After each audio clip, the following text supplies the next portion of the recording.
Assalamualaikum warahmatullahi wabarakatuh. Sahabat-sahabat edukasi, ketemu lagi dengan channel Obor Edukasi, channel yang mencerahkan dan mencerdaskan. Bapak Ibu sekalian, sahabat-sahabat edukasi, jumpa lagi. Dalam kesempatan ini kita akan membahas tentang implementasi kurikulum merdeka. Bapak Ibu pasti sudah sebagian besar sekolahnya termasuk yang telah mendaftar implementasi kurikulum merdeka tahun 2022 untuk tahun ajaran yang akan datang. Bapak Ibu pastinya wajib dan perlu mempersiapkan beberapa hal yang mendukung dalam implementasi kurikulum merdeka tersebut. Persiapan ini bukan bersifat teori Bapak Ibu, melainkan bersifat teknik praktis yang bisa Bapak Ibu langsung praktekkan secara langsung di sekolah Bapak Ibu. Apa saja? Ada 5 langkah teknis persiapan yang wajib Bapak Ibu ketahui untuk implementasi kurikulum merdeka tahun 2022 ini. Yang pertama, Bapak Ibu harus memahami regulasi atau peraturan-peraturan penerapan kurikulum merdeka. Artinya bahwa sebelum melaksanakan kurikulum ini, alangkah baiknya Bapak Ibu guru harus memahami terlebih dahulu aturan main atau regulasi mengenai penerapan kurikulum ini, baik secara umum maupun secara khusus sesuai dengan jenjang sekolah Bapak Ibu masing-masing, mulai dari PAUD, SD, SMP, SMA, dan SMK Bapak Ibu. Nah, secara umum untuk semua guru diantaranya yaitu Bapak Ibu yang pertama harus memahami karakteristik kurikulum merdeka sesuai dengan jenjang Bapak Ibu. Jadi saya kira banyak sudah ulasan-ulasan tentang karakteristik kurikulum merdeka. Misalnya bahwa kurikulum merdeka itu bersifat sederhana, menekankan pada materi esensial, misalnya, kemudian ada fleksibilitas guru mengajar dan siswa belajar Bapak Ibu. Nah, semua itu secara teoritis sudah banyak, tetapi yang pasti bahwa Bapak Ibu juga harus memahami hal tersebut. Kemudian berikutnya bahwa Bapak Ibu juga harus paham alasan kurikulum merdeka diberlakukan untuk mengetahui tujuan adanya kurikulum merdeka ini. Jadi agar Bapak Ibu lebih bisa menjiwai dalam pelaksanaannya nanti di kelas atau di sekolah Bapak Ibu. Jadi Bapak Ibu paling tidak sudah mulai sekarang buka-buka secara teori, banyak sudah semacam infografis ataupun artikel-artikel yang berkenaan dengan kurikulum merdeka Bapak Ibu. Kemudian Bapak Ibu juga harus memahami perbandingan dan perbedaan antara kurikulum merdeka dengan kurikulum 2013. Ini tujuannya dalam rangka untuk bisa memberikan wawasan referensi Bapak Ibu sehingga bisa membandingkan nanti realisasinya di kelas atau di sekolah Bapak Ibu. Kemudian Bapak Ibu juga harus membuka teori atau regulasi atau aturan tentang pembelajaran paradigma baru dari kurikulum merdeka ini. Di antaranya Bapak Ibu harus memahami bahwa pembelajaran yang fleksibel, pembelajaran yang berfokus pada siswa Bapak Ibu, kemudian pembelajaran berbasis proyek dan sebagainya. Nah, itu Pak Ibu juga harus sudah memahami sehingga nanti bisa menjiwai di dalam pelaksanaannya di kelas masing-masing Bapak Ibu. Kemudian tentang struktur kurikulum merdeka ini Bapak Ibu. Karena struktur kurikulum merdeka ini memang berbeda jauh dengan kurikulum 2013 Bapak Ibu. Jadi banyak perbedaan, hal-hal yang bersifat teknis terutama di kelas itu banyak perbedaan dibandingkan dengan kurikulum 2013. Berikutnya adalah Bapak Ibu juga harus memahami apa yang disebut dengan pembelajaran berbasis proyek.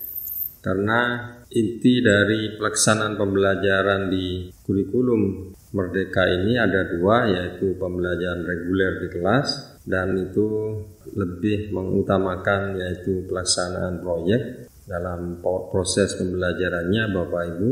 Jadi secara reguler di kelas, kemudian juga ada di luar kelas, yaitu penguatan profil pelajar Pancasila yang sifatnya juga basis proyek Bapak Ibu. Jadi semuanya pembelajaran untuk kurikulum Merdeka ini ditekankan pada berbasis proyek atau proyek based learning Bapak Ibu.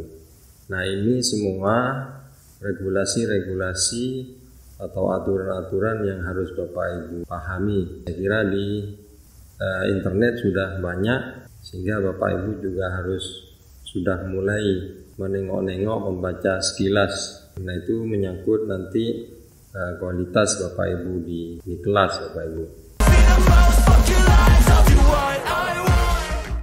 Kemudian yang kedua Bapak Ibu, menyiapkan dokumen. Jadi kalau yang pertama Bapak Ibu harus memahami regulasi, yang kedua Bapak Ibu menyiapkan dokumen. Nah, setelah memahami regulasinya, Bapak Ibu guru juga perlu menyiapkan dokumen pendukung dalam implementasi kurikulum Merdeka. Bapak Ibu bisa menyiapkan dokumen-dokumen berupa capaian pembelajaran, buku guru, buku siswa, sesuai dengan fase dan mata pelajaran masing-masing yang diampu oleh Bapak Ibu. Nah, untuk hal menyiapkan dokumen ini, Bapak Ibu bisa melakukan, yaitu memilih, yang pertama memilih salah satu mata pelajaran yang diampu oleh Bapak Ibu, kemudian pilih satu fase. Jadi Bapak Ibu tergantung materi pelajaran sebagai gambaran awal yang akan dipelajari. Kemudian berikutnya Bapak Ibu bisa mendownload bukunya dan capaian pembelajarannya. Bapak Ibu bisa mendownloadnya di platform Merdeka Mengajar dengan menggunakan akun belajar.id Bapak Ibu. Makanya akun belajar.id ini dianjurkan oleh Kemendikbud untuk Bapak Ibu ditautkan dengan SIM PKB, sehingga ada satu pintu untuk menautkan dengan semua kepentingan peningkatan kompetensi Bapak Ibu. Kemudian berikutnya setelah Bapak Ibu mendownload, Bapak Ibu bisa mulai menganalisis, membandingkan konten materi pelajaran antara yang ada di capaian pembelajaran dengan buku guru dan buku siswa Bapak Ibu. Jadi Bapak Ibu, ini praktisnya sudah. Jadi Bapak Ibu mendownload capaian pembelajaran, itu sudah ada SK-nya. Contohnya seperti ini SK-nya sudah. Jadi semua SK ini untuk semua jenjang mulai dari PAUD sampai sekolah menengah atas dan kejuruan Bapak Ibu. Kemudian juga di akun belajar.id itu sudah banyak buku-buku guru dan buku-buku siswa. Bapak Ibu kemudian mencoba membandingkan, membaca, menyimak. Setelah itu Bapak Ibu juga perlu membandingkan antara materi pelajaran pada kurikulum Merdeka tersebut dari buku-buku yang Bapak Ibu download tersebut, kemudian dibandingkan dengan kurikulum 2013 Bapak Ibu. Kira-kira bagaimana materi-materi apa saja yang akan disampaikan dan apa saja yang tidak perlu disampaikan kepada siswa, karena memang banyak pengurangan Bapak Ibu materi-materi antara di kurikulum Merdeka dengan di kurikulum 2013. Ini Bapak Ibu secara praktis sudah bisa memilah-milah nantinya. Kemudian setelah itu Bapak Ibu mencatat hasil menyimaknya, menganalisisnya, dan membandingkan yang telah Bapak Ibu lakukan di buku catatan. Tujuannya Bapak Ibu yaitu hanya sebagai gambaran awal saja mengenai konten atau materi apa saja yang harus diajarkan oleh Bapak Ibu itu kepada siswa di dalam implementasi kurikulum Merdeka ini gitu. Nah itu praktisnya seperti itu Bapak Ibu. Jadi saya kira nanti kalau kekurang jelasan dalam penjelasan ini bisa Bapak Ibu komen di bawah video ini gitu.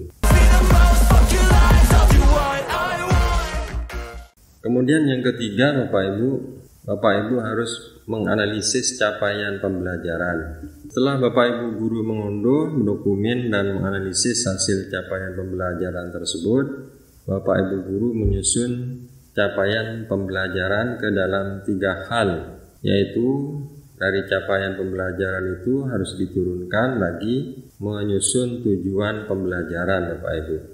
Nanti kami akan membuatkan seperti apa cara untuk menurunkan capaian pembelajaran menjadi tujuan pembelajaran Bapak Ibu. Tapi paling tidak bahwa langkah-langkahnya Bapak Ibu sudah paham terlebih dahulu. Kemudian setelah menyusun tujuan pembelajaran, berikutnya Bapak Ibu menyusun alur tujuan pembelajaran atau ATP. Nah, dalam ATP ini Bapak Ibu dapat menentukan tujuan pembelajaran mana yang pertama yang akan disampaikan dan seterusnya dan berikutnya Bapak Ibu. Jadi kalau dulu di kurikulum 2013 KIKD itu kemudian diturunkan menjadi tujuan-tujuan pembelajaran. Contohnya seperti itu Bapak Ibu. Kemudian berikutnya menentukan bab-bab atau materi-materi yang akan Bapak Ibu sampaikan. Jadi sebelumnya Bapak Ibu sudah mengunduh buku-buku guru dan buku siswa tersebut. Kemudian Bapak Ibu bisa mencocokkan apakah yang Bapak Ibu rumuskan itu telah sesuai dengan bab-bab atau materi-materi yang ada di dalam buku guru dan buku siswa. Nah ini tentunya Bapak Ibu sudah paham juga. Jadi karena banyak materi-materi di kurikulum 2013 yang dihilangkan atau tidak diajarkan di kurikulum Merdeka Bapak Ibu. Karena prinsip dari kurikulum Merdeka itu adalah hanya fokus pada materi-materi yang esensial. Kemudian yang keempat Bapak Ibu harus menyusun perangkat ajar. Nah setelah menyusun capaian pembelajaran beserta alur tujuan pembelajaran dan bab-bab materi yang sudah ditentukan, maka Bapak Ibu perlu menyusun perangkat ajar. Ada 3 jenis perangkat ajar yang ada di dalam kurikulum Merdeka, yaitu yang pertama modul ajar. Nah modul ajar ini adalah pedoman pembelajaran yang disusun secara sistematis untuk mencapai kompetensi tertentu dalam capaian pembelajaran Bapak Ibu. Modul ajar ini sebagai pengganti RPP Plus lah. Sebagai contoh kalau di kurikulum 13, namun lebih lengkap dan praktis. Nah untuk lebih jelasnya Bapak Ibu tentang modul ajar ini, Bapak Ibu bisa cari di playlist di channel ini, ada cara membuat modul ajar Bapak Ibu. Silakan dicari. Kemudian yang kedua, setelah modul ajar, Bapak Ibu harus membuat bahan ajar. Ini semacam sumber belajar dan media pembelajaran, bisa berupa video, bisa poster, bisa buku dan lain-lain Bapak Ibu. Jadi, kalau di kurikulum 13 ya media untuk pembelajaran. Kemudian yang ketiga, Bapak Ibu membuat modul proyek profil pelajar Pancasila, yaitu pedoman pembelajaran proyek yang disusun secara sistematik yang digunakan untuk mencapai kompetensi tertentu dalam profil pelajar Pancasila. Namun Bapak Ibu tidak perlu khawatir karena untuk proyek profil pelajar Pancasila ini Kemendikbud saat ini sudah menyiapkan banyak modul ajar Bapak Ibu, modul proyek dan bahan ajar bagi guru-guru. Jadi silakan Bapak Ibu masuk di Belajar Aid, akun Belajar Aid Dan saat ini juga Kemendikbud sedang menggalang kontributor untuk menyusun 3 jenis perangkat ajar ini. Namun perlu Bapak Ibu ingat juga sebagai pengajar, bagaimanapun perlu juga membuat sendiri perangkat-perangkat ajar ini agar sesuai dengan kebutuhan siswa Bapak Ibu di kelas. Nah, itu yang diharapkan di dalam kurikulum Merdeka yang disebut dengan Merdeka Mengajar, Bapak Ibu. Guru punya kebebasan untuk membuat kreasinya dalam membangun pembelajaran yang bisa membangkitkan proses pembelajaran, Bapak Ibu. Kemudian yang kelima, Bapak Ibu harus memahami prinsip asesmen atau penilaian pembelajaran di dalam kurikulum Merdeka. Nah, setelah menganalisis dan menyusun capaian pembelajaran menjadi alur tujuan pembelajaran ke dalam perangkat ajar, maka Bapak Ibu perlu memahami prinsip asesmen atau penilaian pembelajaran ini agar tujuan pembelajaran nanti bisa tercapai, bisa terukur. Maka Bapak Ibu perlu melakukan asesmen pembelajaran. Nah, di kurikulum Merdeka ini ada jenis-jenis asesmen pembelajaran, Bapak Ibu. Di antaranya adalah asesmen diagnostik, asesmen formatif, dan asesmen sumatif. Nah, ini Bapak Ibu juga secara teori harus mencari juga apa yang dimaksud dengan asesmen diagnostik, formatif, dan sumatif tersebut.